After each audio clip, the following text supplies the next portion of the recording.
In September of 2001, 40-year-old Lori-Mason Larez was invited to an exclusive trip to Knottsberry farm which was closed to the general public for the day. This was a trip she couldn't pass on, a trip sure to be full of excitement and great memories, a trip to get away from the troubles that the Larez family were going through. At least, this is what it should have been. Instead, Laurie boarded the Perilous Plunge, and her fun day out turned into a harrowing nightmare for everyone involved. So, what happened to her? This is the Perilous Plunge disaster.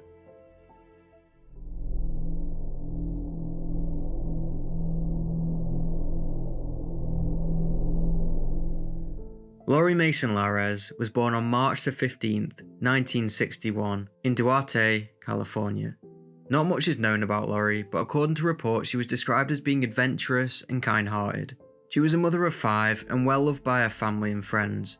She was known in her community for her participation with a church congregation, where she often baked cakes. In the months leading up to that fateful day, the Larez family were going through some tough times. The pressing matter of her husband's deteriorating health loomed heavily over Laurie and her family.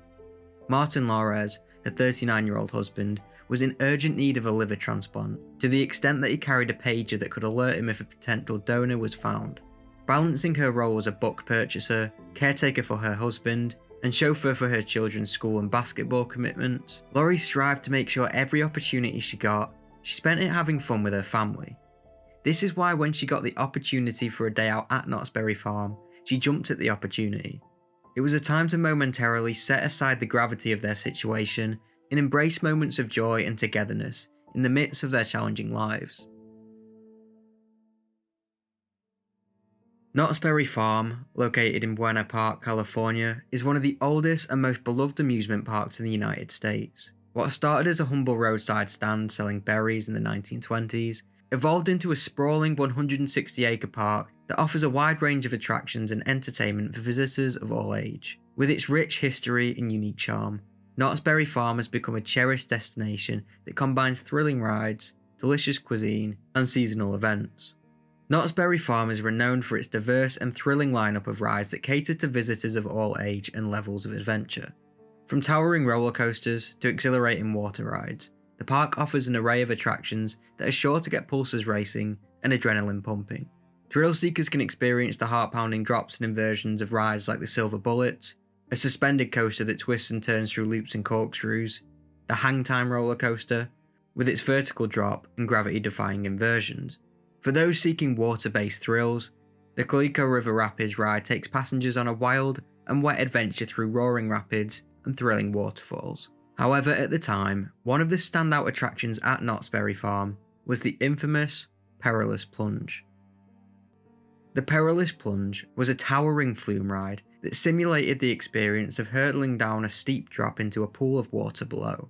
Standing at an impressive height of approximately 121 feet, or 37 meters, the Perilous Plunge took guests on a wet and wild adventure that lasted for about a minute. It also gave riders an impressive view of the park. After boarding circular rafts, riders were slowly lifted to the summit. Then the rafts were released, and they were sent down a near-vertical drop at speeds of up to 50 miles per hour. The primary restraint system consisted of a seatbelt and a T-shaped lap bar. The seatbelt was intended to be fastened around the rider's waist, while the T-shaped lap bar was designed to lower and secure across the rider's lap. These restraints were meant to keep riders in their seats and provide a level of stability and safety throughout the ride. On the 21st of September 2001, Knottsberry Farm was closed to the public for a private party sponsored by Target stores. Laurie was present at the park as a guest of her sister, who worked at the Target store in Duarte. That day, Laurie was there with 4 of her children and joined them on some of the rides.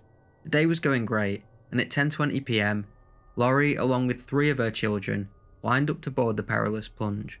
The platform signs provided clear instructions regarding ride restrictions, highlighting concerns related to recent surgeries, heart problems, and back or neck issues. However, notably absent from these warnings were any indication regarding the suitability of obese riders.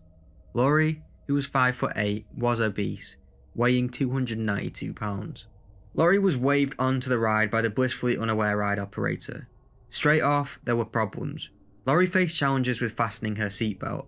Her 12-year-old daughter, Darlene, had to assist in securing the strap around her waist. Unfortunately, there was no prior information given to Laurie about the potential limitations of the belt and the T-shaped lap bar for obese individuals. Additionally, witnesses informed the authorities that park staff did not verify the proper fastening of her restraints. The ride set off and crawled to the top. People on board were in good spirits, and even recall Laurie having a friendly conversation with the group behind them. The boat was now at the top, and on its way to drop. As the boat started to make its decline, in the fraction of a second, Laurie flew out of her seat and plunged down towards the ramps below. Her daughter watched on in horror as frightened witnesses were unsure what they had just seen. On the way down, Laurie struck the metal of the coaster, fracturing her skull and severing her leg.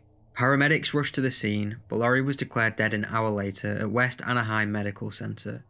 The ride was immediately shut down, the park was evacuated, and an investigation was launched. Following the accident, an extensive investigation was launched to determine the cause and identify any potential lapses in safety protocols, taking into account the significant factor of Laurie's weight. Authorities and ride experts examined the Perilous Plunge ride, focusing on its design, mechanical functioning, safety features, and how they accommodated riders of different sizes. Reports indicated that design flaws, coupled with inadequate restraints, were to blame. Laurie never should have been let on the ride. The ride operator had instructions for ensuring the safety of larger riders, but Knott's officials claimed his training was limited to the manufacturer's manual. Knottsberry Farm faced legal repercussions and public scrutiny, with Laurie's family filing a wrongful death lawsuit that specifically addressed the issue of negligence surrounding her weight and the restraints provided. The case ultimately reached a settlement, which was confidential and without admission of guilt. The incident served as a wake-up call for Knottsberry Farm and the wider amusement park industry, compelling them to re-evaluate and strengthen their safety protocols. Stricter guidelines were implemented to account for potential challenges posed by riders of various sizes, ensuring that restraints are properly designed and capable of accommodating a broader range of body types. Heightened attention was then given to the ride design, maintenance practices, regular inspections, and comprehensive employee training to address the specific safety concerns raised by Laurie's tragic fall. After some safety adjustments, the ride continued to operate for several years, but eventually was closed down in 2012. The decision to shut down the Perilous Plunge was influenced by various factors, including the incident itself and the evolving safety standards in the amusement park industry. This event was tragic, and obviously forever changed the lives of those involved. I hope the Larez family are doing better today. Let me know what you think about this case in the comments below. This is not an AI channel, I do all of this myself, the research, writing, editing, thumbnails, etc, and I upload every Thursday. So if you enjoy my work, make sure to leave a like and subscribe for more content, and I will see you in the next video. Thank you.